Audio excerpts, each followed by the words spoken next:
News that we talked about for 2 weeks, and while we were gone, there were a couple major news stories that happened. And the first one I want to talk about, um, Epic Games. You've been following this craziness. Yeah. So they need to pay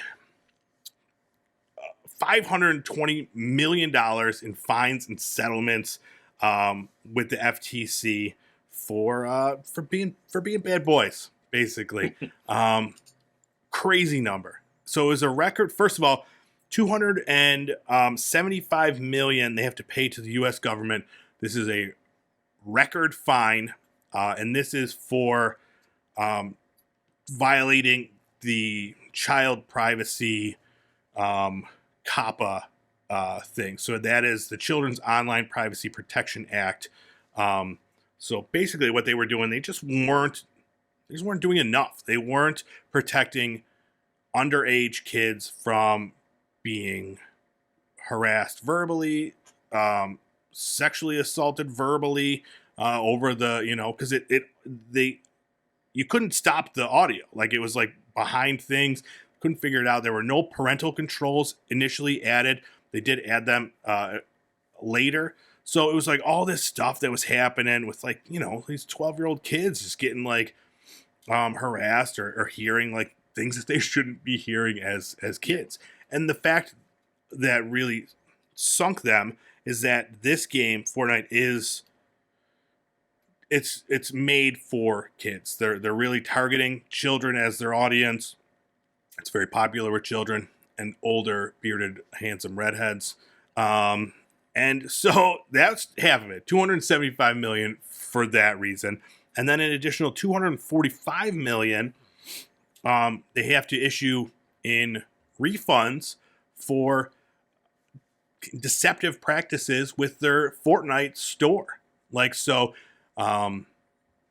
they didn't have like, that pop-up that says like, are you sure you want to buy this? Like, if you clicked on something, you bought it.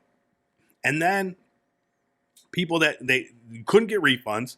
And then on top of that, if you like did a credit card like chargeback, they would lock out your account. Like, so these are all things that obviously needed to be addressed in this, and addressed it was with a $520 million bill. So, yeah, that's an insane amount of money. $500 million. Yeah. But I mean, if anybody's got it, it's Epic. Yeah. Yeah. A mere pittance of what they've made over the years on Fortnite.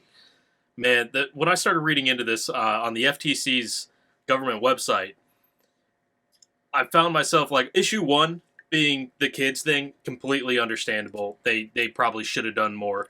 Definitely at least giving you the ability, turn off all chat, turn off all text, things like that, so people aren't like harassing your 12-year-old. Yep. On the next one, I started reading it, and I start off on Epic's side, and I'm like, well, everybody knows that you don't put your credit card information into something, hand it to your kid, and say, go for it. I mean, you should know anyway. You should. But the more I started reading, the shadier it got, and the more clear that they were doing some stuff, and especially their own employees pointing it out to them.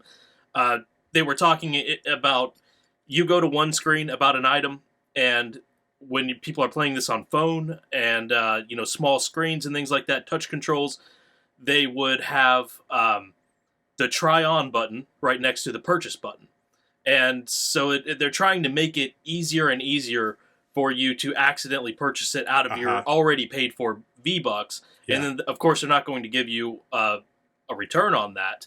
But also, on consoles and things like that, they'd have one button like square to try on and X to purchase. You go to another item, and it was square to purchase and X to try on, like reversing these two things. Yeah. And no sort of indication that you're about to buy something, no double check.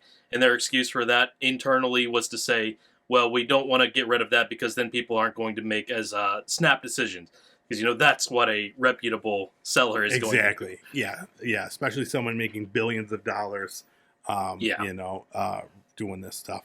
Yeah. Crazy stuff. And it's funny, too, that, I'm still playing a lot of Marvel Snap. And that's one thing, dude. All people are asking for is to put a thing in there that says, are you sure? Because right now, it doesn't, dude. And you're playing on phones. if you scroll and you hit like one of the gold things, Yeah. you're getting charged. It's crazy that more companies, more games, more apps aren't like doing this. And now maybe after they see this record-setting fine and this other 245 million that have to go back to the people that purchased it, maybe they'll be changing their tune a little bit. Yeah. Absolutely. And on the first issue too, with the kids. I mean, you'd think that most games that are rated E or rated, I'm not even sure what Fortnite's rating is. I would assume T because there's like The fantasy shooting, violence. yeah. Yeah. But I would assume that they're not the only ones who are guilty of this by any means, but they're the biggest. They have the most eyes on them, so they're going to be made an example of, and probably for the better. Although I don't want to see the world turn into everybody's Nintendo, everything's on lockdown. No. You can't even play a game and communicate with people. No, exactly. But just put the option too in there and make it readily accessible. And that's what it seems like. That's what they've done. They've implemented a new refund and cancellation system for the purchases, and now they're adding a whole bunch of settings and parental locks for underage kids. So they're making the right moves, and Epic issued. They put out a big post, a blog post. I just want to read one part of it. So they say, no developer creates a game with the intention of ending up here. The video game industry is a place of fast-moving innovation where player expectations are high and new ideas are paramount. Statutes written decades ago don't specify how gaming ecosystems should operate. The laws have not changed, but their application has evolved, and long-standing industry practices are no longer enough. We accepted this agreement because we want Epic to be at the forefront of consumer protection and provide the best experience for our players. And it says, over the past few years, we've been making changes to ensure our ecosystem meets the expectations of our players and regulators, which we hope will be a helpful guide for others in our industry. So, they want to be at the forefront, the leading the charge of change. Now that they are $500 million lighter. Yeah. So yeah, we'll see what happens.